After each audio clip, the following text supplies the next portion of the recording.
Thank you very much.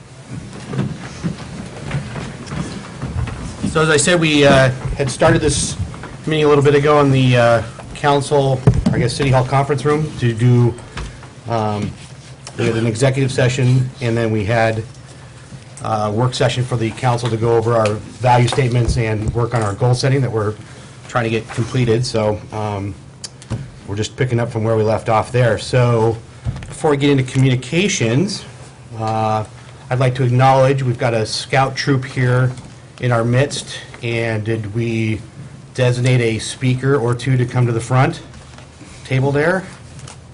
Oh, two brave men. Fantastic.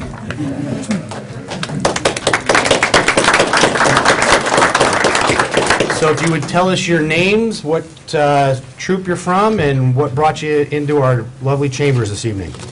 I'm Hayden Kinney. We're from Troop 258, and we're working on citizenship in the community. Excellent. And your name, sir? I'm Quinn Palmer, and I'm from Troop 258, and I'm working on citizenship in the community. Fantastic. Excellent. Well, thank you guys for coming. And Can I ask a yes, question? sure can, I Richard. got a question for you, young men. What do you expect to get out of tonight's meeting? What do you expect to learn?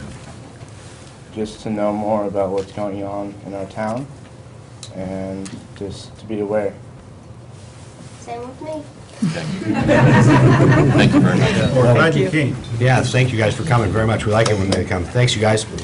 It's also nice when more than 7 of us are doing the pledge at the same time. I like to hear a big voice. Yeah, we get this. It actually fills the chambers when we get the scouts coming in, so that's good. Any communications to start with? No, none, Mayor.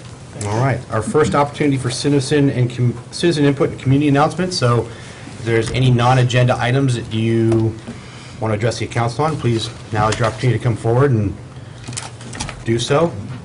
In a room full of people, no one's rushing to the front. All right. So we'll move into mayor's business. Whole bunch on my docket for everyone tonight. First off, I want to start by thanking Chief Smith and the rest of the Canby PD team. This past weekend, they held a kind of a community police academy that myself and a couple of the other counselors and some of the budget committee members got to participate in, and it was a really informative, long day. We heard from gang enforcement, we heard from staff, we got to partake in some training opportunities, so I believe that we were the guinea pig, so there will be opportunities, I think, for more community members to participate in that coming up. So I suggested to the chief that he open it up to other city staff as well to get kind of an idea of what they get to go through. I want to say congratulations to the Canby High School dance team. They finished second in the state at their dance competition, so yeah, that's something very much to be proud of. I'd also like to say congratulations to the Canby Masons chapter. The local Masons celebrated their 100th anniversary this past Saturday, which is a great thing. They do a lot in the community, kind of a lot of behind-the-scenes kinds of things, so congratulations to them. I'd like to have you all mark your calendar for April 18th, Thursday. It's at 6:30 at the police department. The chamber, in conjunction with Canby Police Department, Canby Fire District, and the city, will be hosting a business safety and security kind of town hall. So we'll be inviting all the businesses in Canby that want to come and hopefully talk about some safety security pieces and how we can keep moving that down the way for everyone. STIP update, so State Transportation Improvement Plan. We had a number of projects that we submitted for this funding. This was a, let's see, there was a $66 million pot of money provided by the state for 4 counties to submit projects to. So there was a whopping $330 million worth of projects submitted. And we have one that made the cut at the 150% mark, and that was some sidewalks and improvements on South Ivy down that way. So that's still very much yes. We are. It's not a done deal, though. It's not a done deal. So in June, they'll be deciding on who's going to actually make the cut and get the funding. Kim, if I send you the link, can we put that on the website so people can go to that and provide feedback on our project? and ours only? No. Please, I mean, feel free to see what else is out there, but we had submitted 3, and the other project that just missed the cutoff by 1 vote was an improvement to the logging bridge to do some walkways and stuff off the bridge, so we just missed that cutoff by a vote. So, but we have a great opportunity here, I think, with the South Ivy. It'll be sidewalks, improving the width and the bike lanes, and just make it easier for walking to and from in that area. So, so yeah, we'll get that up there and get that out there. So C4, so Clackamas County Coordinating Committee, which myself and Councilor Hensley are liaisons to, have been working on transportation issues for the last 2 years, and they're getting ready to add some finishing touches, and so they need our basic input and feedback on a few things. 2 of the things that they're proposing, so transportation dollars have become short supply, and there isn't a whole lot on the state level that they're going to be doing in the future, because a lot of the new stuff, or new monies are going to be tied up with much bigger projects. And so we were, as a county, looking at what can we do within the county for transportation pieces, so roads, sidewalks, I'm trying to think what other pieces we've talked about there, Tracy, just, yeah, just overall, just kind of, you know, interchanges off freeways and things like that. And so one of the 2 things that they're proposing is a 3-cent gas tax and a doubling of the vehicle registration fee here in Clackamas County. And so what C4 is looking for from us is, 1, some feedback on whether to make a recommendation to the Board of County Commissioners that to either they decide if and when to vote to implement it for them as the county commissioners, or put it out to the voters, or not at all. So that's the first piece that they're looking for feedback on. And then the second piece is what would councils or the cities like to see addressed. And some of the pieces that what they're working on is a presentation that will come to us eventually here in the next couple of, after the Board of County Commissioners kind of makes a decision on it. And a couple of things that are in there that are not in there in the presentation, there wasn't any some conversation, there was no consideration for hybrid cars and the fact that they pay less in gas, and so we're continually seeing that kind of eat into gas tax. How will projects to be determined and prioritized? So if this is a county-wide tax, you know, where do Canby projects fall in that? If there's no projects in Canby, would Canby citizens vote for projects to be their 3-cent gas tax go to projects in Lake Oswego?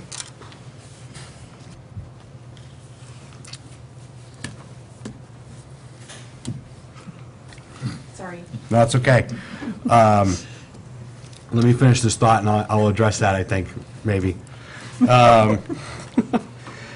And then what also I didn't see was any, so how will the money be divided out between the city and the county? Is it a 60-40 split, 70-30?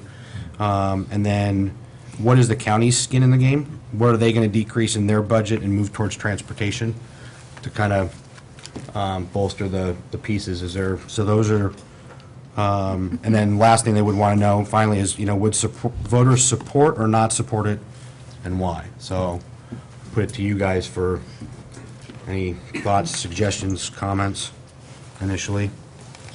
I can just give one quick comment. Yeah. That's a slow process.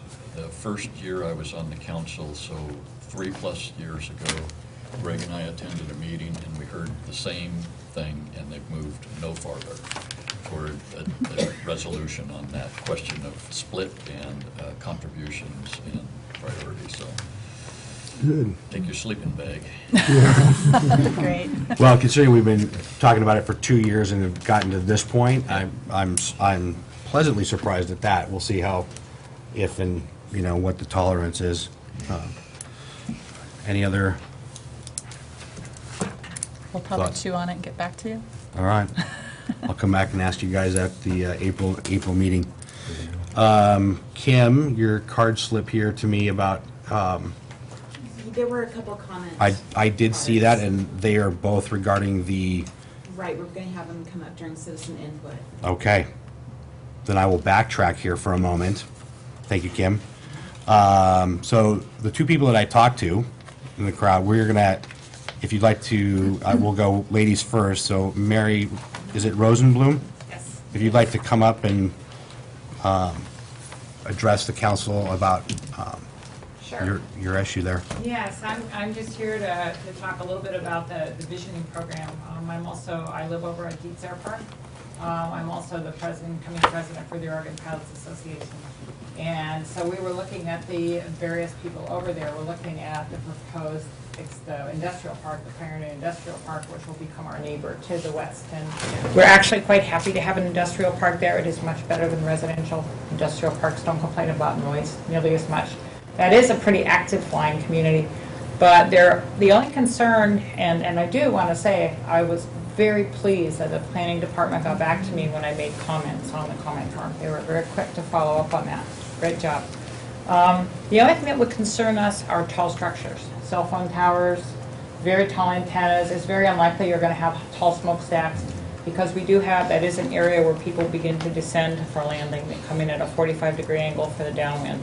So it would be something like a cell phone tower. We're not talking something 200 feet off the ground. We're talking something, it's getting up there several hundred feet off the ground. But it is something to keep in mind as that develops in terms of who buys that property and what the intention of siting things there. There are very few things that will interfere, but a few things could be.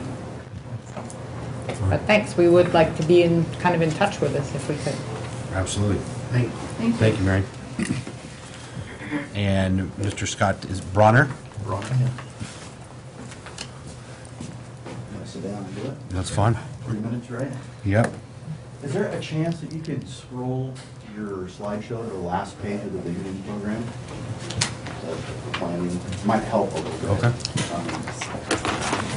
It's the growth priority gap. This one? That one. Yeah, thank you.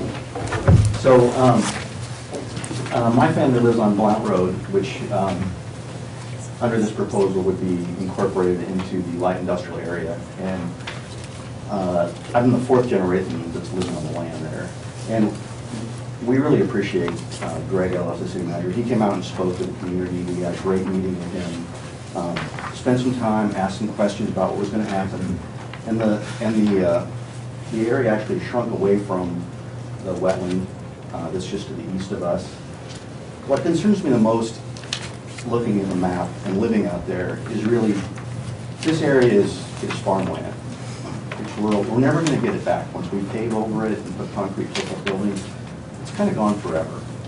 And there are areas within the city limits that are currently light industrial that we could look into. So I thought I'd do a little research myself when this came out, and I just want to read you a couple of excerpts, if I could, from Senate Bill 101. And this was passed by Tom McCall back in 1972, and it's in statute today. The Legislative Assembly finds and declares that open land used for agriculture use is an efficient means of conserving natural resources that constitute an important physical, social, aesthetic, and economic asset to all the people of the state, whether living rural, urban, metropolitan areas of the state. 2, the preservation of a maximum amount of limited supply agricultural land is necessary to the conservation of the state's economic resources, and the preservation of such land in large blocks is necessary in maintaining the agricultural economy of the state and for its adequate assurance of adequate, healthy, and nutritious food for the people of this state and nation. 3, the expansion of the urban development into rural areas is a matter of public concern because of the unnecessary increases in costs of community services, conflicts between farm and urban activities, and the loss of open space and natural beauty around urban centers occurring as a result of such expansion. 4, exclusive farm use zoning, such provided by law, sustainability limits alternatives to the use of rural land, and with the importance of rural lands to the public, justifies incentives and privileges offered to encourage owners of rural lands to hold on to such lands in exclusive farm use zones. So, kind of after reading that, I thought I'd give 1,000 Friends of Oregon a call and find out what their take on it. And because this area is outside the urban growth boundary, we actually, as a city looking forward to taking over this area, it's kind of a land grab. And when you're looking for those properties that are outside the urban growth boundary prior to anything being zoned that way, you really violate Senate Bill 100 and Senate Bill 101 and what Oregon's really all about. And this weekend is the 100th anniversary of Tom McCall's birthday. He'll be 100 years old this weekend. And one of his quotes were, "Heroes aren't giant statues. They're people who stand up and say, this is my community and it's my responsibility to make it better." And what I'm asking you guys to think about is, it's your responsibility to make this community better. We're supposed to be the garden spot. So we're taking away all the land that produces. I mean, the land that's there now, there are people that work it. It's usable farmland. It's being used currently. It's farmed, there's employees there. You're going to take all that away and put more concrete tilt-up buildings, more infrastructure, more roads. That, your fiduciary responsibility to the community really is making sure that you can provide the services that the city needs. We have a hard time providing fire protection and police protection now. And with the urban renewal district, those monies really aren't there. And what's it worth, really, in the long run? Are you willing to give up to create some jobs in that area? I mean, I really think that it's outside the urban growth boundary. We shouldn't even be earmarking that for proposed light industrial use. It just opens up so many areas of possible litigation, and it really needs to maintain what it was always there for. It's farmland. That's what Canby's always been about. So, that's kind of my thought, is that, just think about what Tom McCall did in the 70s about protecting all our rural resources, and that's what we should do. We should protect that stuff and not keep looking to get bigger and bigger and more light industrial areas, because really, how many people who work in the light industrial area now live in Canby? And can those people afford a medium average priced home? Do we track how much they get paid? There's a lot of issues that I think we should really think about before taking the visioning process and saying, yeah, we're going to put a stamp on it. This is the way we're going to go. We're going to go this way, because as soon as you put that stamp on there, you've opened the door for Metro to go, well, hey, Canby wants this. The citizens must want it. And I read the survey and all the comments. It really looked to me like most people in Canby really don't want a bigger industrial park. So just something to think on. Thank you very much. Thank you, Scott. Appreciate it.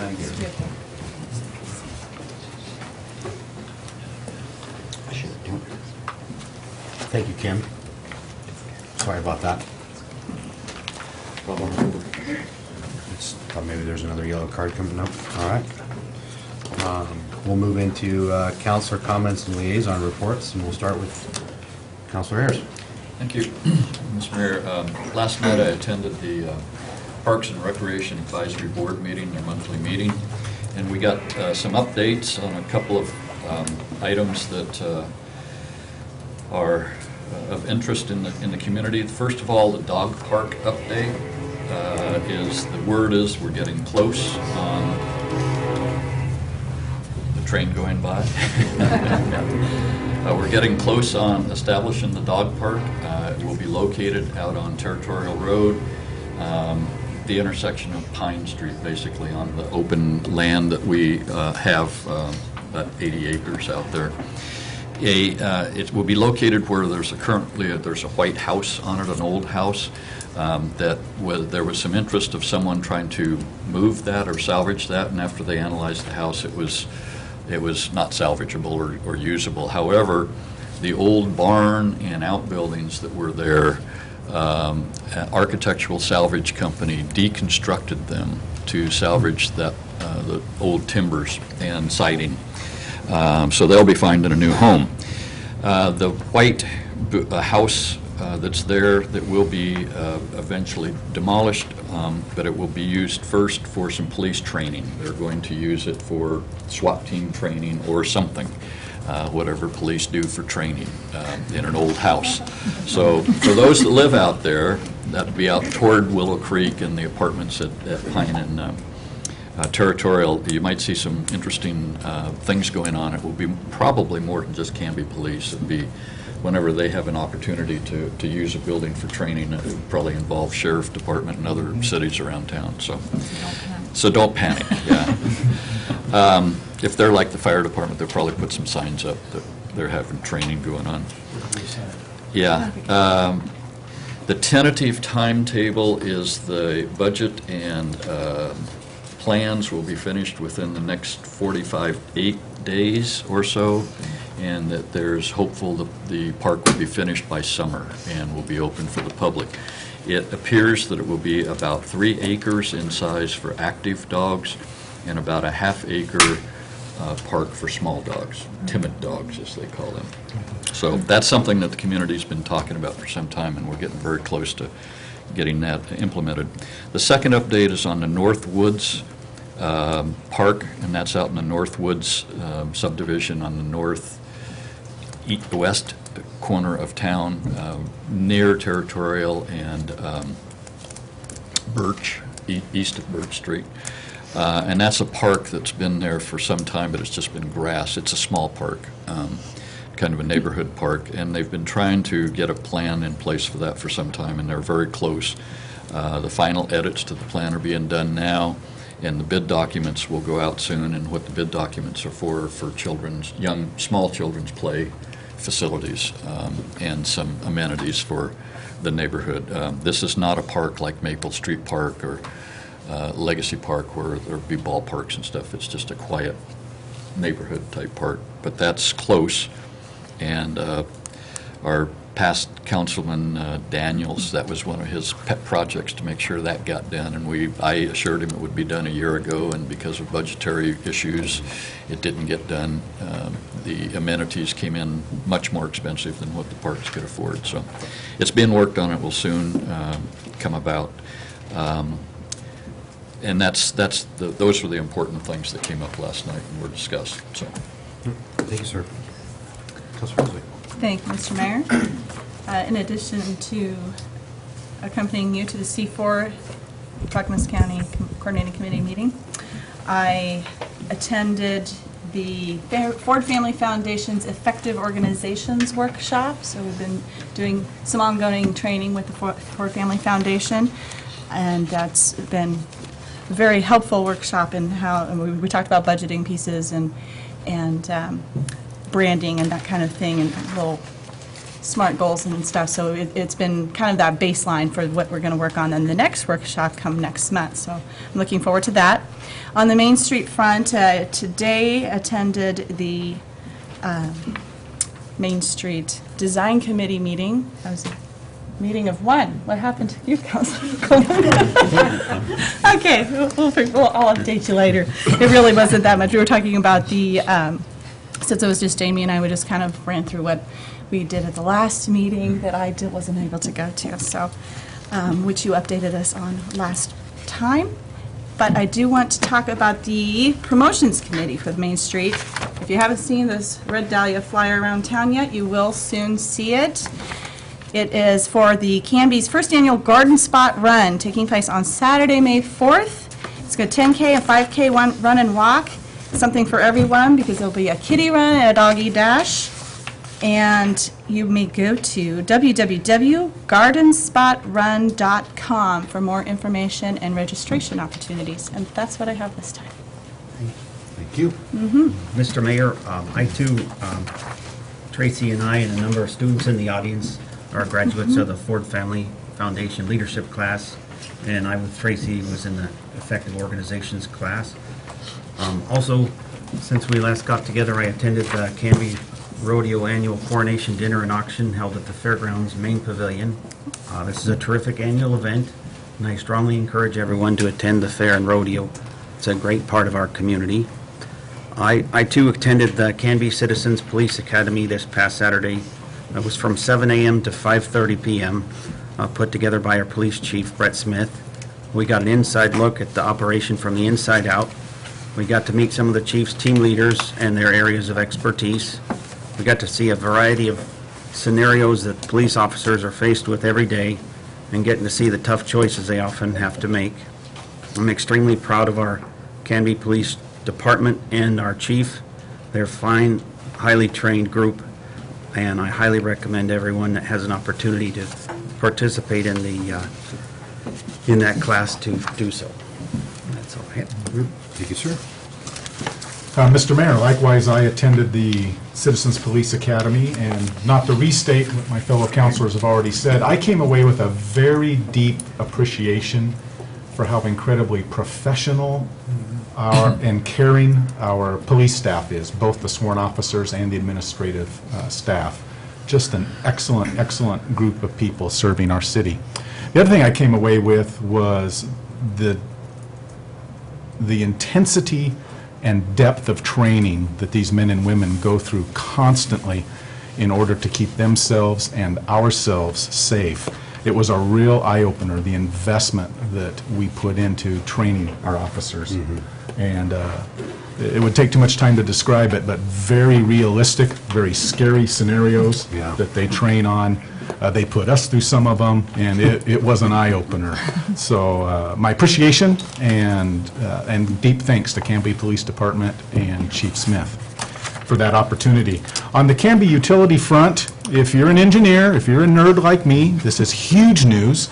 The Knightsbridge substation, the most expensive component of it is the transformer. Lots of copper. It excites me, okay? It's lots of copper, lots of math. It's built here in the United States. It costs a lot of money, and its arrival is imminent. So I'm going to go down and watch the crane put it in place. And when is that happening, Councilor? And I don't get a lot of other excitement in my life. I need to get out more. When does the crane arrive? Potentially this Friday. I can keep you posted. Well, Logan likes a crane, Oh, Logan likes cranes. but It's Friday we might not be here, so. big, just keep me huge hunk posted. of copper on Okay. top of concrete. So now you have an insight into what I do for excitement. With that concludes, Mr. Mayor. Thank you, sir. Councilor Parker. He's wondering how to respond to that. I can't compete. I'll just underscore Tracy's point about the Main Street promotion of our fun run that's coming up, and hope folks talk it up. This is one of the first promotions that our Main Street program has started as its own identity, and look for some community support on it. Thanks. Hey, Mr. Mayor, I'm always glad that I'm able to follow Councilor Dale when we've been to a situation like we were with the police department. And all I can say is ditto to everything he said, and also add that since I was sworn in January, this was probably the most exciting event that I've been to, and maybe will be for the rest of the year. I was also just deeply impressed with our police department, and I had a brother-in-law that was with the Multnomah County Deputy Sheriff's Office, and got to go out on some rides with him, and that was just such a brief insight, whereas this was a whole day event. I think it was about 10 hours that we were there, and we got to go to Multnomah County Sheriff's department there in Clackamas Town Center, Training Center. And they put us through video training scenarios of crime situations where we had a Glock that shot lasers. You couldn't see the laser, but when you pulled the trigger, you saw a bullet hole in whatever you were aiming at. And they had videos of individuals in different crime situations, and it was just really exciting, and you could just feel the adrenaline charging as you go through these different situations. You can imagine what our police officers really have to face on a day-to-day basis with the up and down emotional things that they have to go through, going to work and under that pressure, and then have to go home and try to come down off of that. It was really impressive, and so I really enjoyed that, and Good. I'm very thankful I had that experience. Okay. Perfect. All right, so we'll move into the consent agenda, and I'll take a motion to approve that. Mr. Mayor, I move for approval of the minutes of the March 6, 2013 City Council work session and regular meeting. I'll Second. second. We have a motion by Councilor Dale and a second by Councilor Hensley to approve the consent agenda, which includes the approval of the minutes of the March 6, 2013 City Council work session and regular meeting. All those in favor? Aye. All right. Passes 6-0. We'll move into resolutions and ordinances. Okay, the first item we have is Resolution 1154. This is adopting the Candy Community Vision document, and Renata Mingelberg will present this item.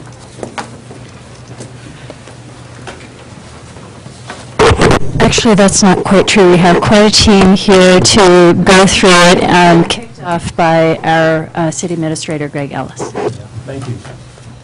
Do we have something I can use to, is there an automatic? Needs a laser. He needs a laser. Thank you. A laser? You need a laser, a Glock-shaped laser.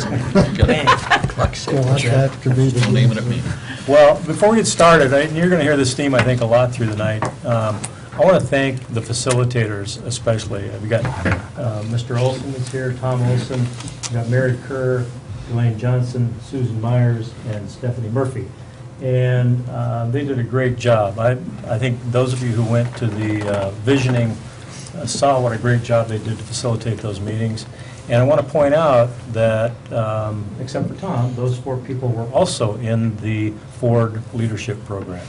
And you may be seeing an article about those people, as well as Councilor Hensley and Councilor Coleman, because I've actually, somebody sent RDI a message that it's a very successful class, and you may even see it in the Ford Family Foundation newsletter, because they're interested in stuff. That's the purpose of this training, is to get people out there in the community doing just exactly what they did. So I want to thank them for doing that. And Renata was, all the stuff that came in, all the bits of information, she compiled into the product you see, and I think it did a great job, obviously. Thank you, Renata. So, what I want to look at, the visioning is something to look at the future, but I, for a second, want to take a look at the past, and that's what this slide's about. Because one of the things you hear when we started talking about doing a visioning plan was, well, we've been through this before, and it gets on the shelf and nobody does anything about it. And so I want to point out that that's not exactly true. A lot of the work that's been done in the past in terms of planning has been implemented. Over the years, we've got a downtown plan, and those of you who don't know what that looks like, it's this big thing right here. And there's a list starting on page 6. And if you go down that list, almost everything was accomplished. This is the downtown plan for 2nd Avenue, 1st Avenue, different things in the community. It's all done right there. One of them, 10, 15 years ago when this plan was done, I think it was 13, was let's put a parking lot where the railroad right-of-way is. Okay, let's do. So there's a parking lot out there now. But that was just one of the things in here. But these plans have been implemented. The transportation system plan, which this community started, I don't know, several years ago and finished in 2010, there's a lot of stuff that's been done there. I think Councilor Ayers can talk to the Parks Plan and how much has been accomplished. The Urban Renewal Plan, I think we're almost finished with that in terms of the projects. Main Street Vision, et cetera. So there's a lot of stuff that has been done, planning, that has involved this community and that has been accomplished in the last, I would say that's at least a 15-year-old look back right there. So, but no overall community planning. We've done specific planning for like the downtown and or the transportation, Parks Plan, Urban Renewal, but not a comprehensive plan since 1984. And according to the people who did the research, there's never been an overall Canby vision done. So this would be the first. And as I said, past community successes, downtown 1st and 2nd Avenue, Canby Pioneer Industrial Park, Vietnam and 9/11 memorials, those were all planned by the community. New parks and trails, local street utility fee and gas tax to fund road improvements, which we're doing on an annual basis. Canby area transit. Design standards was a big deal about 5-6 years ago. We've got gateway signs coming into the community, and the Canby Main Street program was something that came out of that planning. So now let's see if I can use this. So I want to go just over the process. Now we'll get to maybe the current, how we got where we're at tonight. On September 25th, we had a meeting at the police department, the community room in the police department. And as you remember, the facilitators there were Roger Jordan and Bob Wells. Bob Wells used to be the city manager of Salem. And he said, and he's told this council that in the city of Salem, he never saw a crowd that big for a public event. And so they were both very impressed, Roger and Bob were very impressed at the turnout that we had. And what we did there was, thank you, Tom, facilitated that meeting, and we kicked it off by saying, what do you want to see in Canby in the next 20 years plus? And put your ideas on a slip of paper and then hand them to Renata and let her figure it out. But they did. And what we came up with was 5 general themes. And we went back and had focused groups where the facilitators went in and facilitated what each of those 5 general themes. And then we unveiled a draft version on the January 9th, 2012 meeting. That was our last big meeting. We had 3 large meetings. That was the last big one. And then we sent out a community survey, and we've sent that out to you and the community. And that came back 36 pages of comments on the vision plan. What you liked about it, what you didn't like about it. Do you want to add anything, want to take anything away? And so we got, like it says up there, 60 responses, 36 pages. And then we, the facilitators, including Mr. Olson, have been meeting since then a couple times to refine and implement and include those survey points that came in, those 36 pages.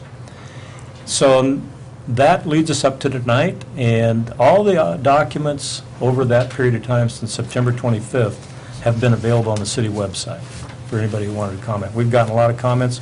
We went out and had the opportunity to go out in some of the neighborhoods and eat some great cookies. And I think it was carrots out there too. So it was a great meeting out on Blount Road. The people were extremely respectful. I was shaking like a leaf when I went out there. I was afraid I might get attacked, but it was a great meeting. I enjoyed it very much.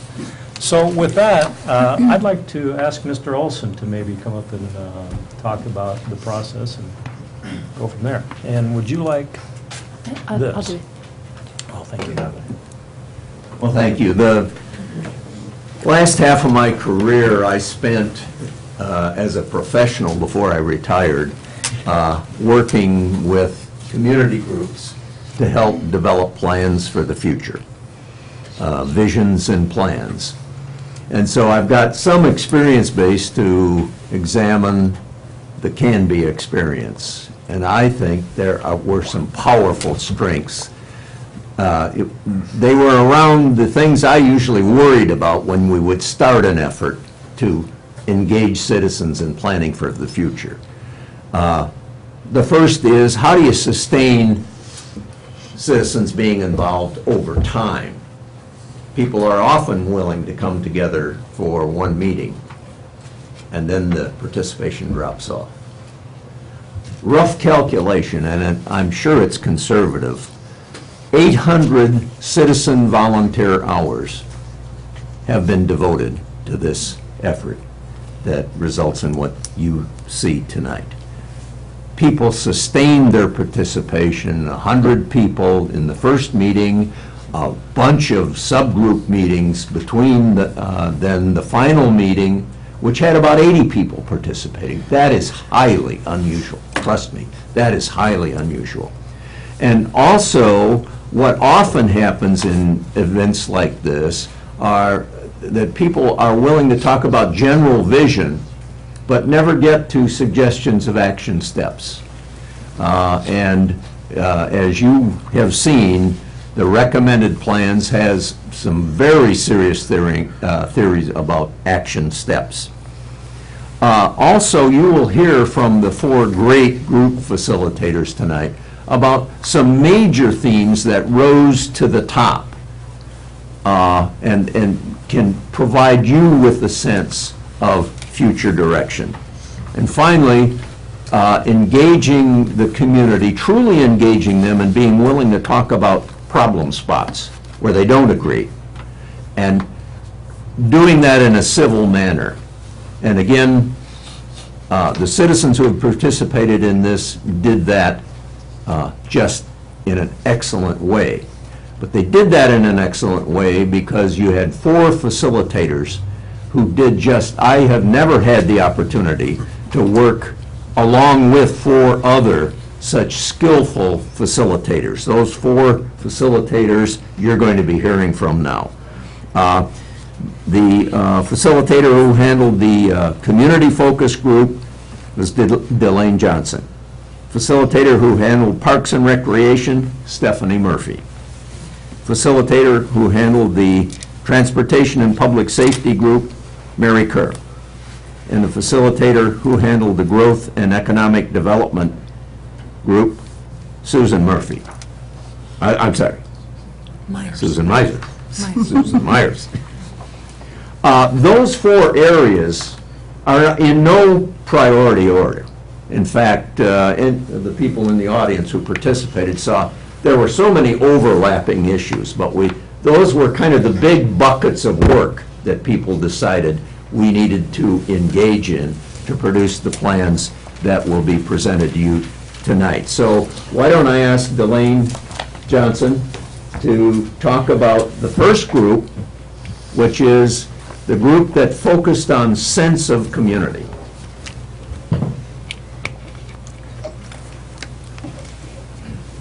Thank you, Tom.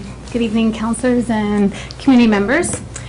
I had the pleasure of facilitating all our breakout sessions concerning community.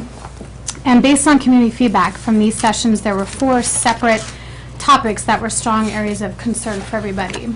And those were small town feel, education, arts and culture, and diversity.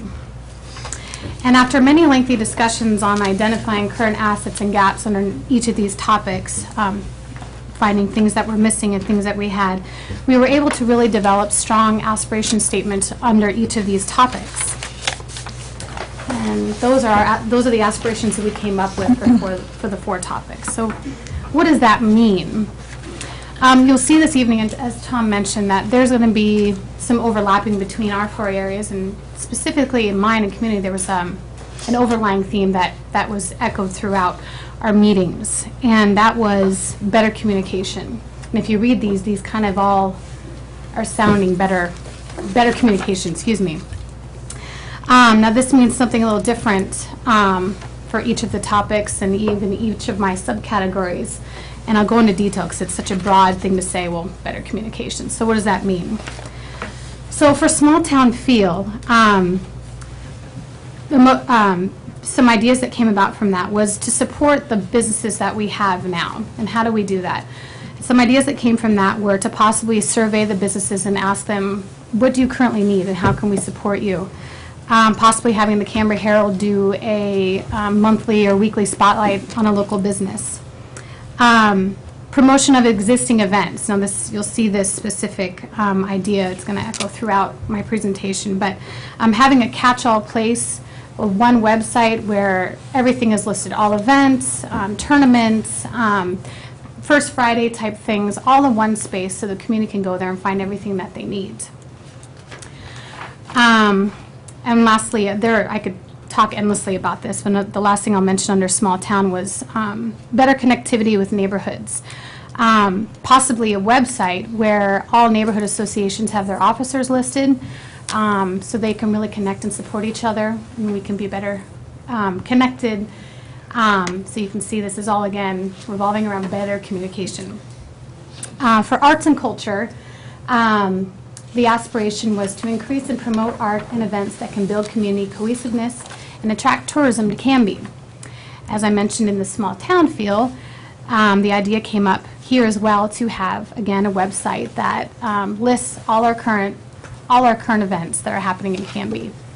The community also felt that we also need to promote what we currently have, that we're maybe not doing the best that we can to do that right now. Some other ideas that came up were possibly having kiosks around town for tourism, where there can be maps and event calendars and bilingual opportunities there for our diverse community. Even having the high school get involved and have it be part of the construction class to build these. And another big thing was to promote patience, that sometimes our community members might go to one event and, oh, it wasn't that great, and might not go again. But really promote them to keep coming back, and maybe we can do that with the survey, how can we do this better? Again, the theme, better communication. For education, their aspiration there was better partnership with the school district, homeschoolers, and the Canby community. And some ideas that came around for that were funding, lobbying, pursue federal, state, and local grants, expand existing educational opportunities and more volunteering. There was an idea that came up with possibly having a website where volunteers can go to see what people currently need. So it would be a great opportunity because there's a lot of people that want to get involved here and don't know how. So that was for education. And lastly, diversity. Diversity's aspiration was to embrace diversity through inclusive communication, events, and the arts. And literally the first gap that we found in our breakout sessions was literally the word better communication. The community felt like if we maybe displayed Spanish language posters at Hispanic churches and businesses, this would help communication. And I know Susan will talk about this, a CAT area transit bilingual translator, people that are in customer contact positions, having access to a translator or a bilingual person would really help. And there was a lot of talk about needing an organization to support our diverse community. And we found out through these breakout sessions that we actually do have a great organization already here, Bridging Cultures, and that we need to promote awareness about that, better communication, so people know about it. Another great idea that came out of this was to establish a neighborhood association in our Hispanic community with a direct link to the city so they can communicate on what they need and the city can communicate to them. And this was another overlapping theme, centralized listing available for volunteers to match with current opportunities in our community. There is a lot more to community than the 5 minutes I'm given here. So I hope I've given you some insight and to really show you that community really revolved around us being better communicators. So thank you. Thanks, Elaine. Thanks, Elaine.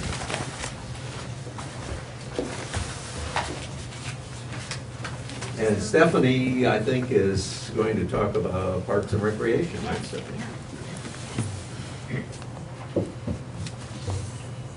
Good evening. Good evening.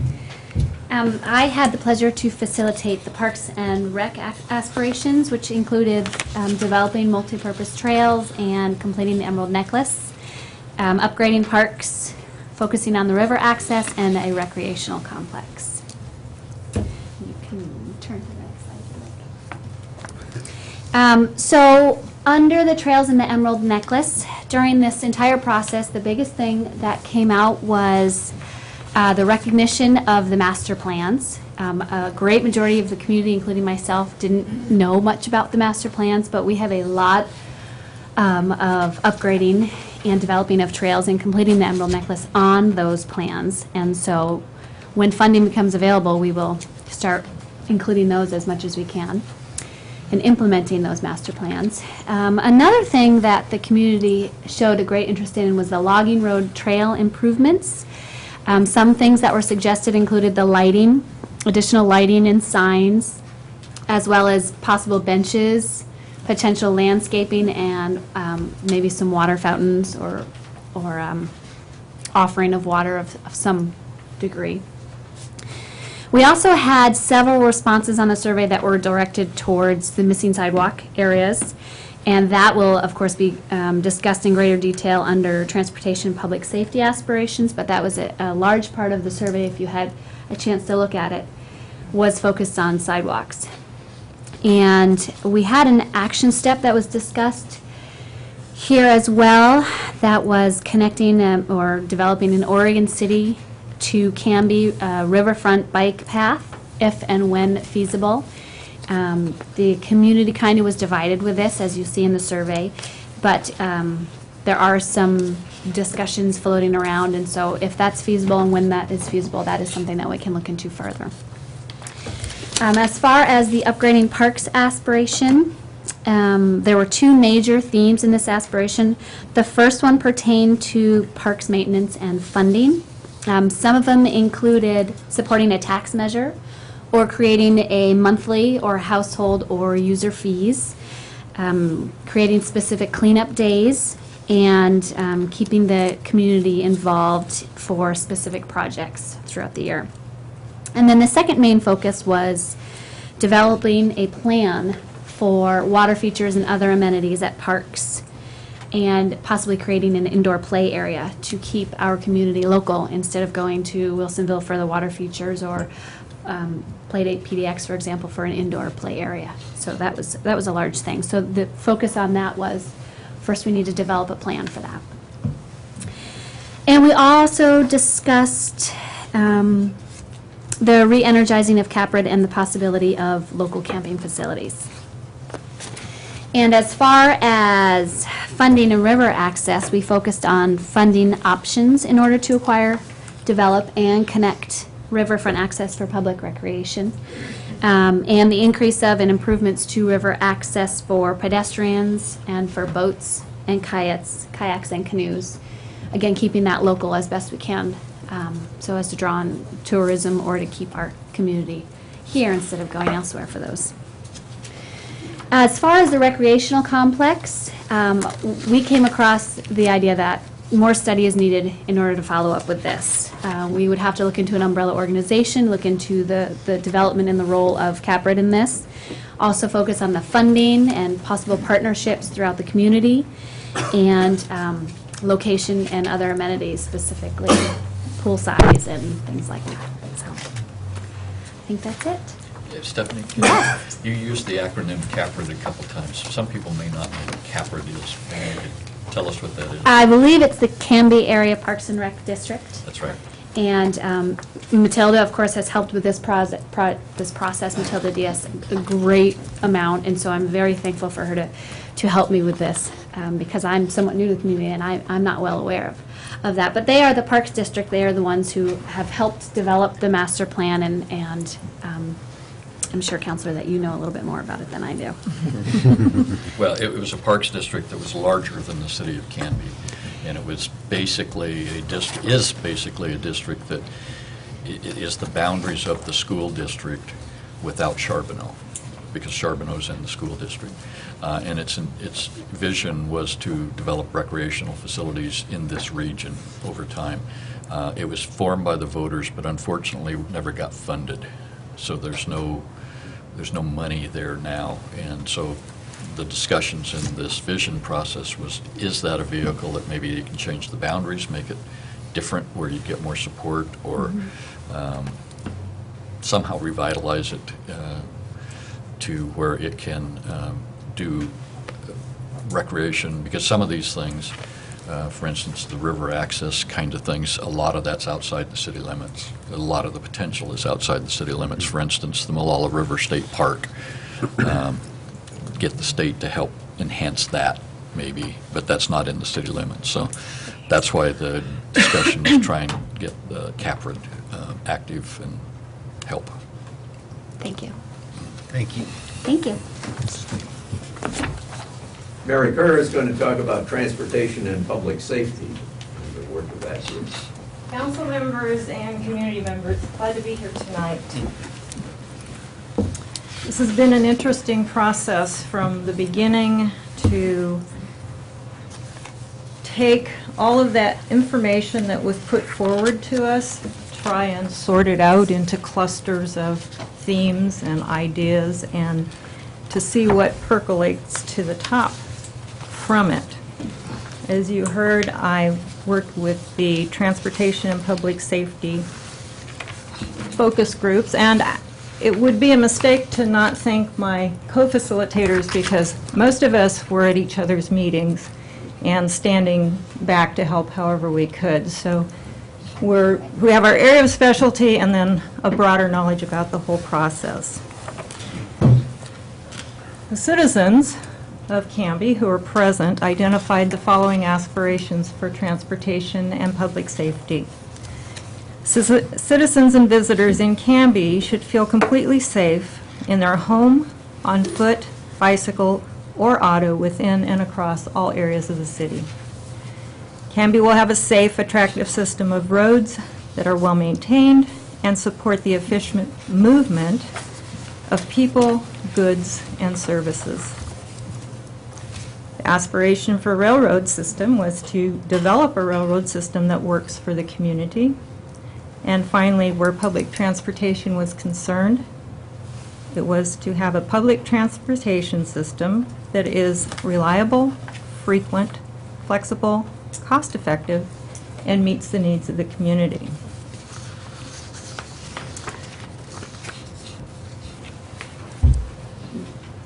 I was very glad to hear Mayor Hodson talking about, was it the C4 meeting that you went to, where the funding came up about the potential funding for sidewalks? When we sit back and look at the themes, I'm going to lump public safety and roads together because there was so much commingled information around those two. And what percolated to the top was this idea about sidewalks, crosswalks, and crossing lights. 3 exclamation points after that. This was a huge desire, I might say, from the community that the safety of our citizens, particularly our citizens who are on foot quite a lot or on bicycle, and also in areas where we have children in high traffic situations, it was very, very clear that that was a high priority to the community. Sidewalks came in as the #1 gap when we talked about roads, interestingly, and it was the #2 gap when we talked about public safety. So there were a couple jostling things around in the early stages, and as we came together and brought these things together, it emerged as the first one. If I could say there was a mandate from the community out of this process, it was get her done on sidewalks, crosswalks, and crossing lights. So it's a true advantage that there's already some work being done in this, and that there are plans out there, I understand, from some of the city staff that have already looked at some of this. So that's huge. And I want to just take a second also to talk about perceived gaps versus actual gaps. And what I think is really important that came out of this process was the perception from our community members about what's going on. And this goes to what was being spoken about, communication. If we have something in process that citizens aren't aware of, it's likely that it came out in the meetings. So we could look at that as an opportunity to either download more or figure out how to improve the uptake if it's already out there. The big theme that came out of the crosswalks, sidewalks, and crossing lights was to prioritize according to a criteria that was set forward. You have the details of that in the plan. Prioritize and be proactive in terms of coordinating with the county and the state. There was a big feeling, this is probably one of the benefits of being through this process, through the whole process, was some of what you couldn't exactly put down in black and white, but another theme that came out was around prioritizing things, and criteria were offered for that, and being proactive, that the city be seen as being proactive about getting the gaps filled, whether it came to road issues, traffic issues, or in this case, primarily sidewalks and crossing lights. So the suggestion was to plan for and be ready to negotiate through being prepared and having plans for looking at the idea of transferring county roads. That was one of the ideas that came out, is if we have these gaps in our sidewalks, we don't necessarily own the property to be able to do anything with it. But there may be